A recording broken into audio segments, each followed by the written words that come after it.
Hi guys. Hello po ma'am sa manonood sa amin ng Eat tayo, dali. Eat tayo guys, kain tayo. Pero this is our video, our podcast video for CSII. For our given topic, it would be Module 3, Contemporary Issues on Social Institution Arising from Innovation and Technological Development. So first of all, hinga muna tayo. Grabe. Hinga muna. Hinga ka self. Hinga si self, oo. Pero, yun nga, meron naman kaming outline nam, so huwag kang mag-aalala. Yes. Ano yun? So basically, isa sa mga main points po namin here is yung pinanood nating Social Dilemma. Yes. Pero, Netflix. Sa Netflix. Actually, gusto ko nga sana siya panoodin kasi sabi ko, trailer lang yun. Trailer lang siya. Kasi nakalimutan ko na siyang panoodin. Pero, aside from that, tignan mo, nagchichismisan sila sa likod. Wala pa yung podcast eh. Pero yun nga, tapos, eto, so before we dive in sa technology and social dilemmas, saan ba tayo nag-start? Di ba sa pen and paper? Oo naman. Oo, di ba? Nag-start tayo. Paano ba before? Nung siguro mga elementary tayo, ganun, di ba?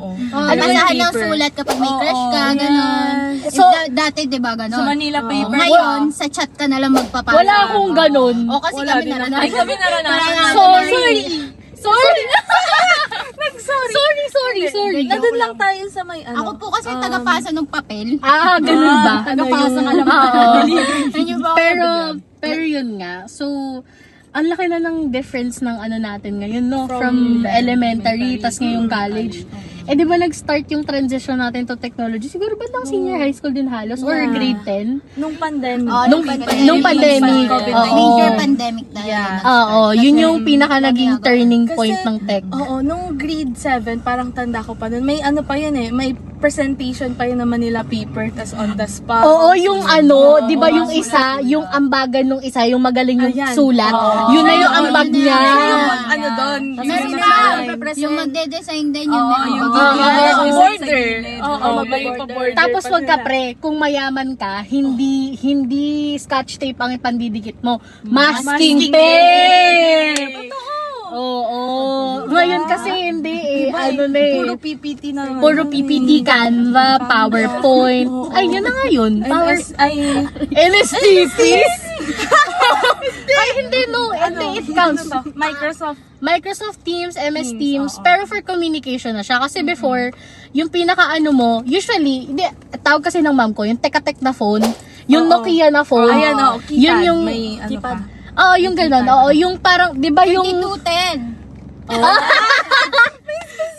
di ba yung sa phone na Nokia, di ba numbers 1 to 9 tapos may 0 sa gitna. Tapos per number may letter. So ilang beses mo ganun, di ba nagte-text ng message.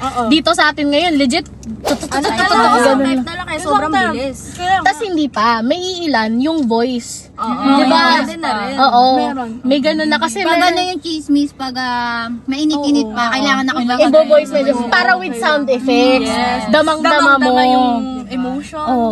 Ganun. Isang lugar. So, yun na nga. So, moving on, since tech nga has a big impact din natin, besides sa daily life, sa school din natin, ang laki din ng impact, ang laki din ng adjustment na ginawa natin.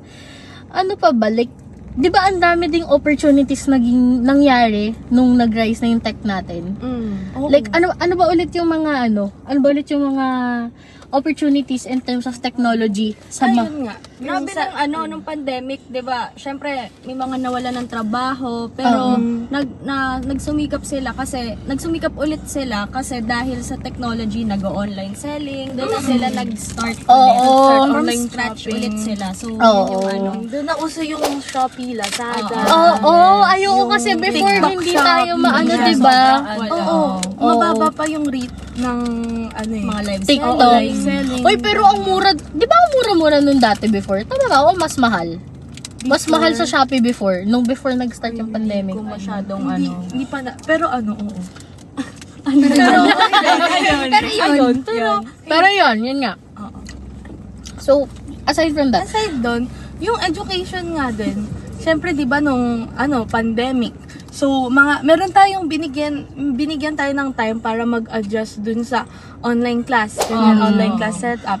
So merong mga each student meron silang laptop or like cellphone para dun sa Google Meet or Zoom ng meeting nila, ganyan. Pero nagkaroon din siya ng negative Impact. kasi not everyone can have the technology.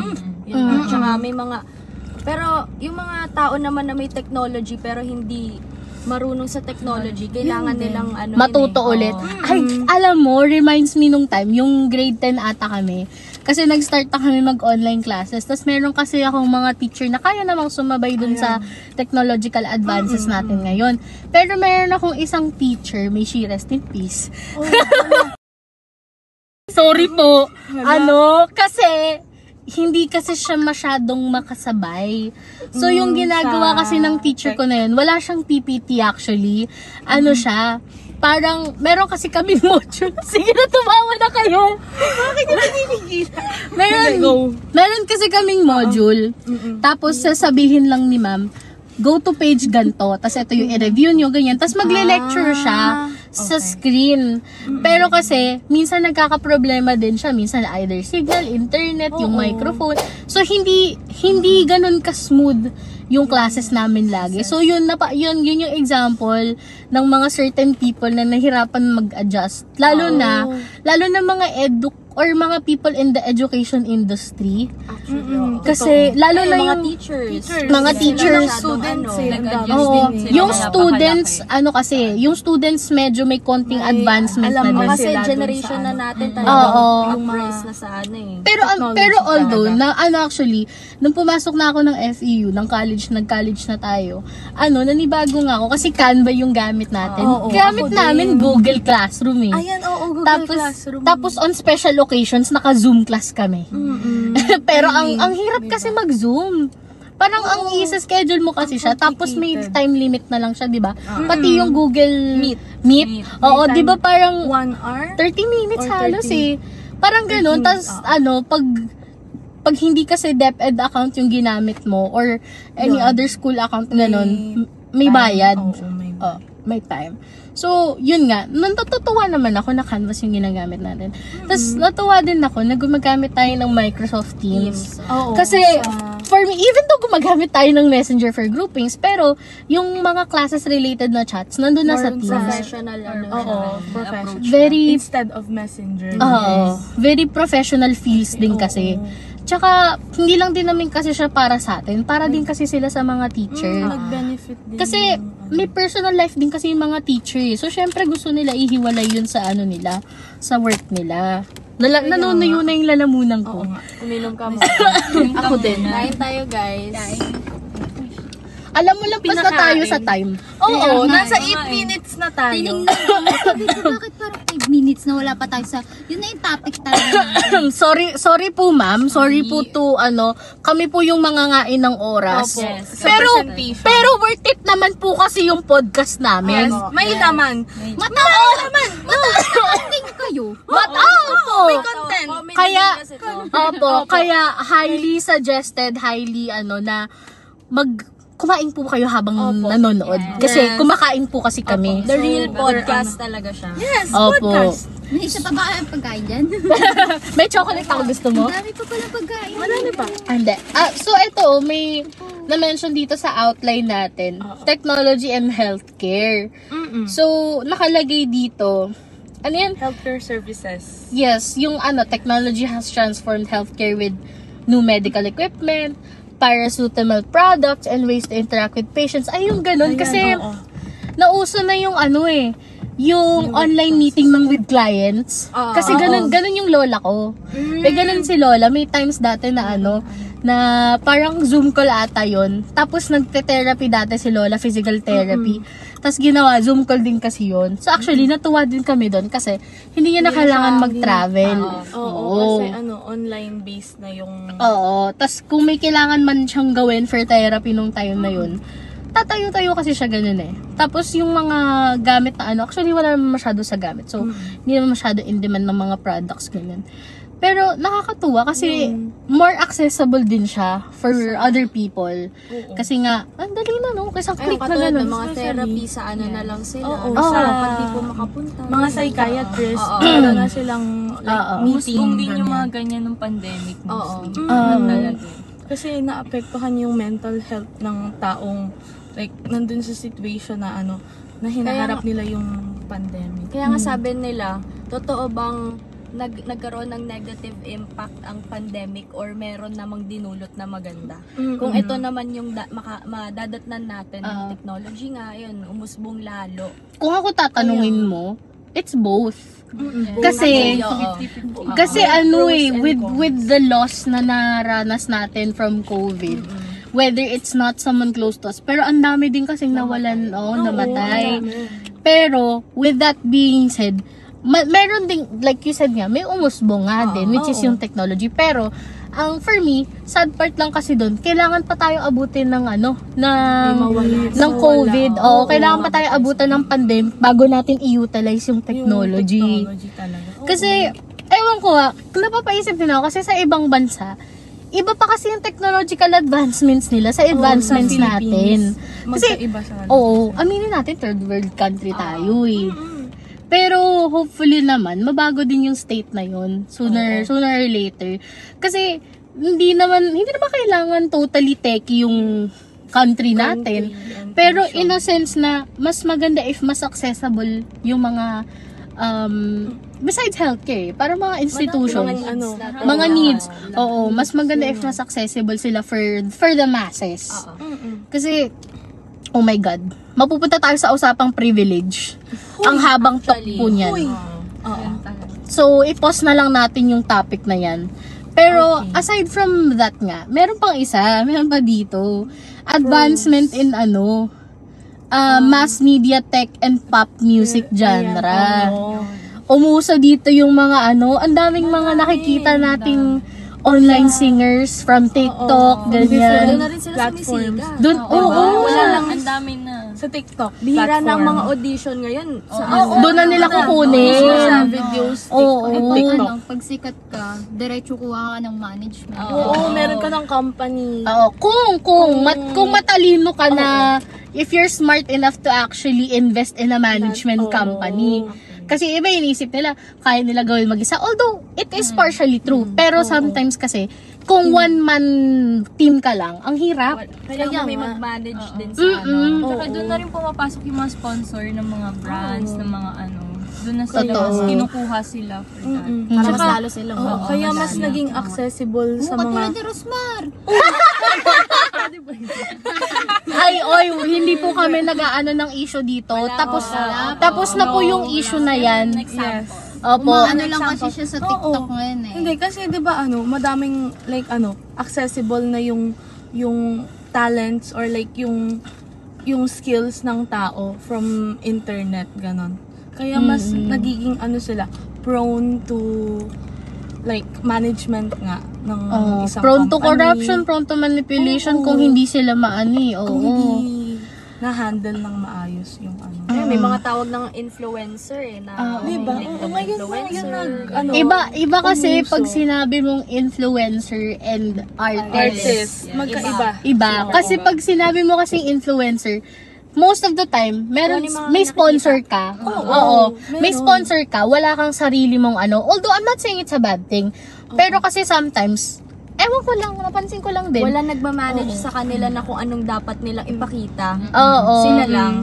So, may mga maganda namang dulot, pero may iba talaga na out of control na. Oo. Oy, tas iba pa pala yung influencer, artist, tsaka content creator. Ay, pa ba yun? Iba pa yun. Pa yung content creator. Ay, oo. Kasi pag sinabi mong content creator, technically, pag sinabi mong influencer, di ba, most of the time, sponsorship, ganyan. Depende na kung anong sinusponsor mo. Pero, pag sinabi mong content creator, pwede kang, it's a multitude of content na pwede mong gawin. Na parang ikaw lang. Na parang, for example, makeup content creator ka, or film content creator ka, ganun. Tapos, sinishare mo sa TikTok, sinishare mo sa, yon content creator ka. Pero it does not automatically mean na influencer ka. Magkaiba sila. Oo. Lalo na sa artist din. So, parang ganito yung saying, all influencers are content creators, pero not all content creators are influencers. Ganon. Ngayon ko lang nalaman, actually. Talaga? Oo, akala ko kasi yung mga influencers, yun nga, yung mga sari-sarili lang na Oo. Technically, oo, yun nga din yun. Oo, Pero technically. iba pa. Iba pa. Madam, actually, ang broad nga din. Abroad. Oo, very... Oo. Kasi nasa last part na tayo, segment 6 na tayo. Reflection on technological dual impact. Yes, the pros and cons. Oo, the pros and... Oo nga. O sige, kayo nga. Ano sa tingin nyo, pros and cons ng tech? And on any kind of aspect, pwede nyo isa-isahin, pwede ano. Go. Yung advantages and disadvantages ng technological advancement, gano'n. Disadvantage lang naman ng technology sa mga bata. 'Di ba? Like pag na-addict sila more on sa gadgets, hindi nila maano yung sarili. Hindi nila makokontrol actually yung sarili nila pag na-addict na sila sa technology. Yun. Ano pa bang mga disadvantages? Like, wala ba for adults? Ayun Sa din, adults nag-a-adult. naman kasi, parang same lang din naman sila. Ang ano lang naman ng adults, medyo ano sila eh. Alam na nila. Alam na nila. May Aware background sila. na sila dun sa May limit. sa technology. Kahit pa paano, medyo nalilimit nila yung sarili nila. Aware sila, in a Pero sense. actually, yun nga, balik tayo sa child, sa mga bata. May mga nag-aaway na magulang at yung mga, yun nga, content creators Alam ko na meron din yung ano parang, halos nagpatay na yung dalawang bata dahil Bakit? sa gadget. I don't know kung totoo. May Nakita ko ganun. siya sa TikTok. Pero ano din kasi siya eh, parang natunaw na yung chocolate ko. Parang ano din kasi siya eh, halo na din kasi siya, responsibility din kasi siya ng parent or guardian na i-monitor. And at the same time, it's actually responsibility din ng kung sino mang naglalabas ng content. For example, nanonood sila sa YouTube. Ngayon, may responsibility yung content creator na yun para maging mindful sa nilalabas niya na content. Bakit ka tumatawa? buksan, so para hindi ka ma-interrupt. Ganun ba? Kasi sabi Pigil na pigil siya dito.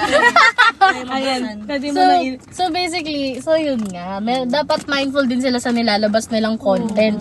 Tsaka sa parents media. na din. Tsaka sa parents na din. Ano lang Like, na, Pero limit naman sila. Pero besides that, dapat, halimbawa, kung anong platform man yung pinapostan nila, yung mismong application na yun, dapat mas strict sila sa regulations. Kasi, di ba, ewan ko kung ako lang nakakita, pero alam niyo yung mga videos, yung sa China ba yun, di ba may laging nagmo-monitor? Pag may nagla-live video, ganon. Tapos, yung mga trabaho ng groups of people na yun, i-monitor nila. Tapos, pag may nakita sila na lumalabag ng regulations, ibablock agad nila yung account. Para hindi nila, parang, I'm not saying na exactly like that. Pero maganda if may medyo similar tayong system na parang mas closely monitor yung mga content na nilalabas ng certain people. Kasi minsan, ewan ko ako lang pero may mga family-friendly videos or mga kid videos on YouTube na doesn't make sense. Hindi ko naiintindihan anong ginagawa mo, pinapakita mo yung laruan mo tapos hindi siya toy review eh. Para siyang skit yung ginagawa nila.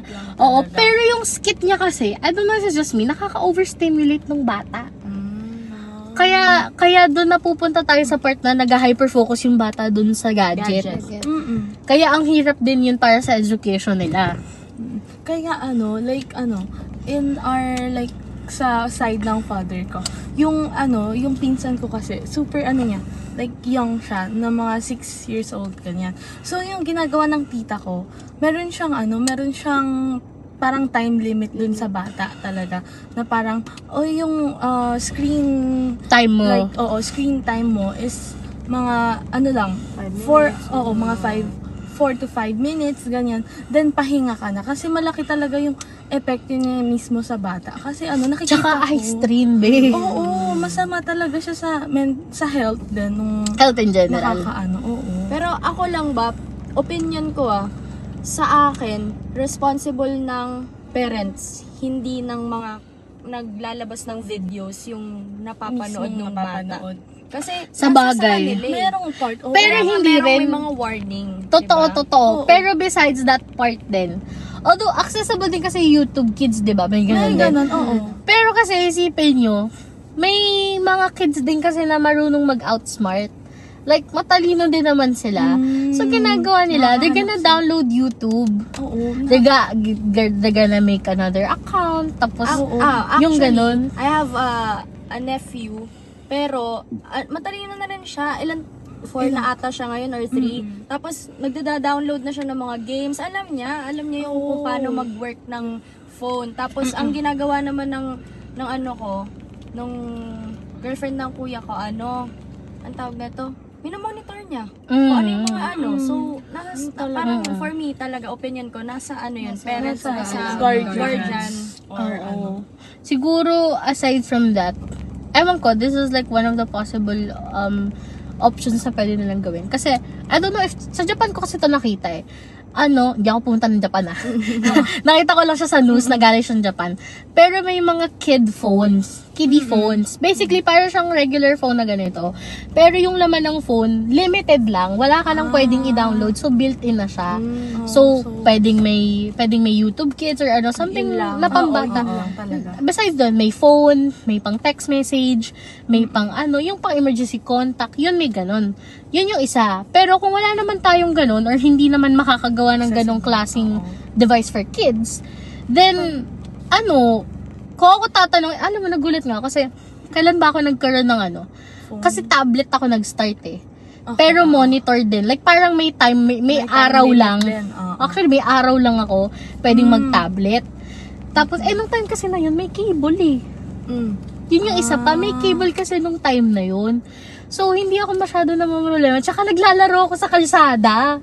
So, hindi ako bored. Pero nung time na nag-a-arise na yung technology, and alam ko, dumadaming tao sa computer shop, ganyan. Tapos ako, nagkaroon ako ng phone. Tapos, tuwang-tuwa nga ako kasi nakuha ko yung phone ko. Wala ko masyadong ginagawa dun sa phone. Tapos siguro wala rin naman ka-text, gano'n, walang, diba? hindi rin ako ganun. Pero, I would say, siguro nung time na na ako eh.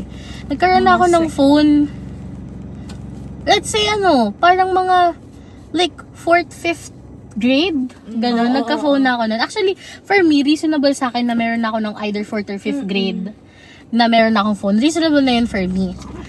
Tapos, I would say, even though na grade 4-5 ako, hindi ako ganun ka-ob-ob. Hindi ako ganun ka-ob-ob. Matalino, may utak naman ako. Tsaka aware din naman ako dun sa mga nampe-predator na online. Yun talaga. Pero alam mo personally, ewan ko, kailan ko ba, personally kasi naka-experience ako ng ganun. And I'm comfortable to share naman. So don't worry, if you guys don't wanna hear, di takpan yung taingan nyo. Warning. Sa mga TW. Hindi po TW? TW. TW. So may lalabas dito, TW. Ganon. So, Okay. kasi, I forgot saan ko to nakilala. Pero it was on Facebook lang ata eh. Tas Messenger. Tas ako, parang kinukuya-kuya ko siya or something along the lines. Tapos, may part kasi na nagtatanong na siya na kung pwede ko siya bigyan ng certain something, ganyan. Ako alam ko na saan to papunta. Pero yun, alam ko na nung below 13. Below minor, 13. Minor, very minor. Wala pa akong 15 nun. Very minor pa ako nun. Alam ko na ano yung tinutukoy niya. Actually. And, aware na ako sa mga ganun, pero first time ko siyang na-experience. So, I would say, medyo nakakaano din. Medyo nakaka-alarm siya. At ito pa kasi, siya eh, almost ka-same area ko siya eh. Yun pa yung nakakatakot. That's ka mo. Nung time na yun, nag-aaral siya sa tut tut tut tut. May sound na. Nag-aaral po siya sa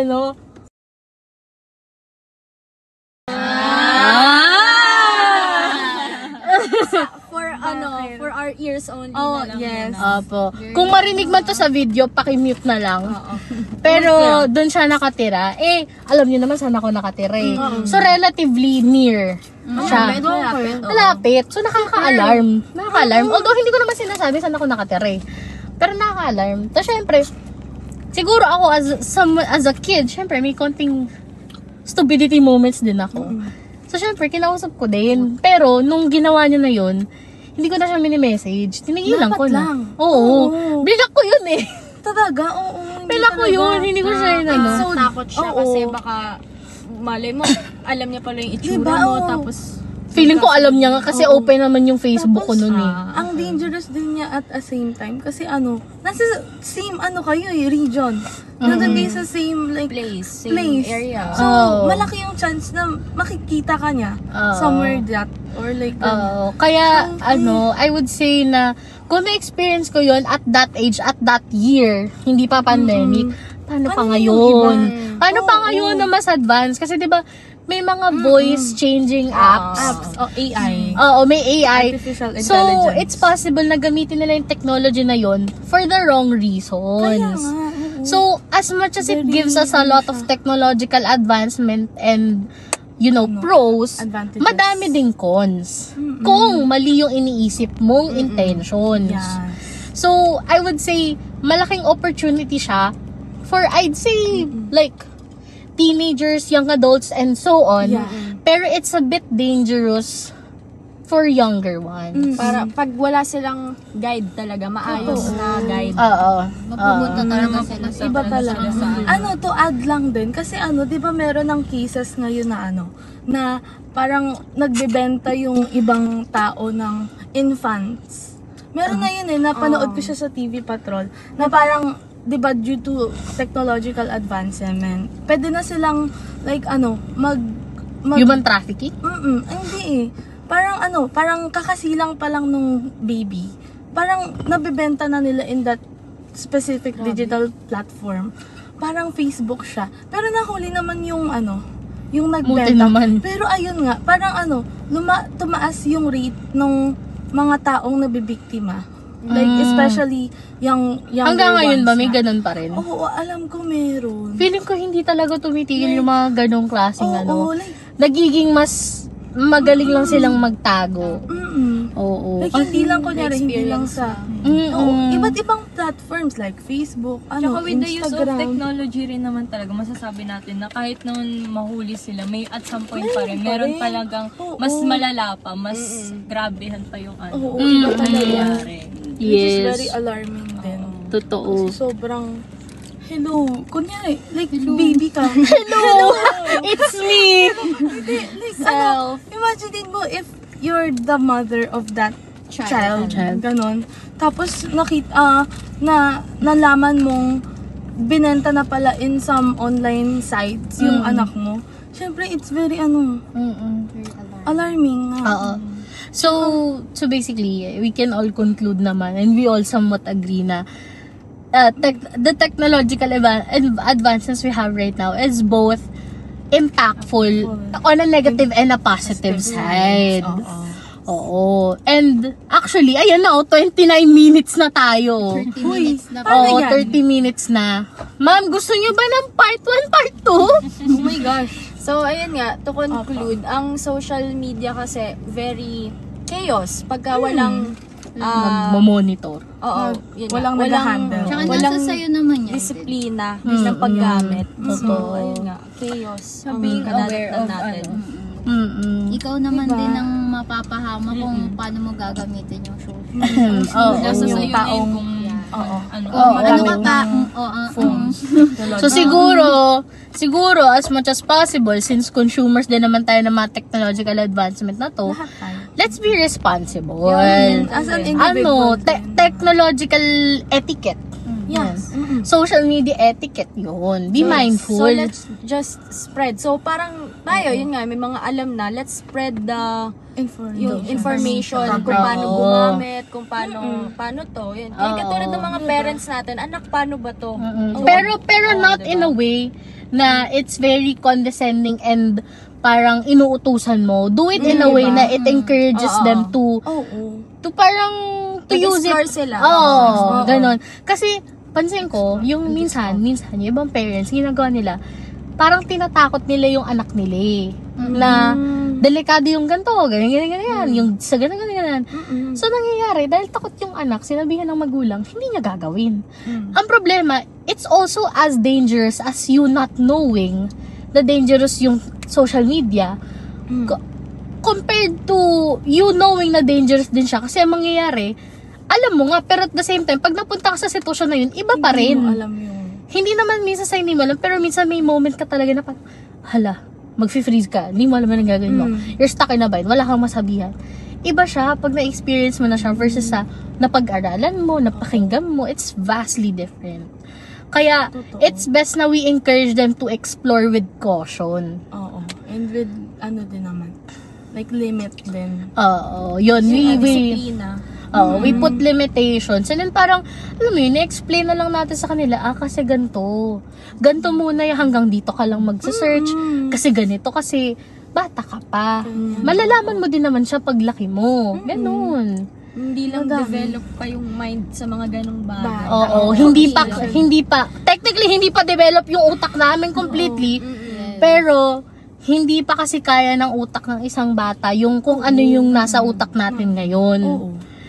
And hindi naman, it's not to inferiorate the kids, pero it's just based on facts and science. Yes. Oo. And to din, like, tulad ng sinabi mo kanina, need ng bata ng balance between technologies or like, ganito, cellphones, through, personal experiences. Like, kailangan nilang lumabas, kailangan nilang makicommunicate sa kapwa bata.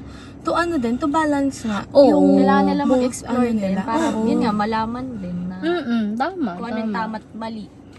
Pero minsan kasi yung mga nasa labas, nag-gadgets na lang din eh. Yun din yung nakakalungkot. Paglabas mo ng bahay mo, may nag-roblox na sa tabi. Oo, hindi na sila naglalaro ng patintero. Wala na silang mga Talaga. eyes. Ano ba yan? Wala na silang agawan base. Yes, na Wala silang typical, Chinese garter. Tuwing hapon sa mga Pilipino. Alam mo, hindi ko nagigets yung ng agawan base nung una. Oo. Sabi ko talaga, paano ulit laruin yung agawan base? Diba? Meron tayong face na ganyan. Na nagdi-discover din tayo nung mga panahon. Tapos hindi, nung time din kasi natin, siya. Di ba usually pag tanghali, pinapatulog tayo? Ayan, oo. Yes, Siesta. Ranas lang lahat yan. Oo, yung sinasabi lagi sa'yo na, matulog ka kung hindi ka natangkad. Tapos eto pa, hindi ka makakalaro mamayang hapon. Especially mga lolas. Like, talaga sila, hands-on sila na, need mong ganitong matulog ng ganitong time. Oo. From that. Tapos, parang meron kang ma-assess sa sarili mo, hala, may reward ako after kong matulog. And honestly, actually, maganda din yun. Natuwa ako sa ganun. Kasi meron tayong fixed schedule, fixed routine. Ayan, Na alam mo yun, syempre as a kid, maganda din kasi na meron ka ng routine. Para paglaki mo, hindi ka mahihirapan mag-organize ng priorities mo. Mga schedules ka. Nagsalita yung nagpo-procrastinate, no? Sorry. Tayo. Lahat po kami. Nasa same Oo. Pero actually, nasabi na naman natin lahat ng kailangan nating sabihin. Tapusin na natin to. Guys, it's 34 minutes. It's 34. So, thank you so much. Thank you, ma'am. Thank you everyone for listening. So, bye-bye!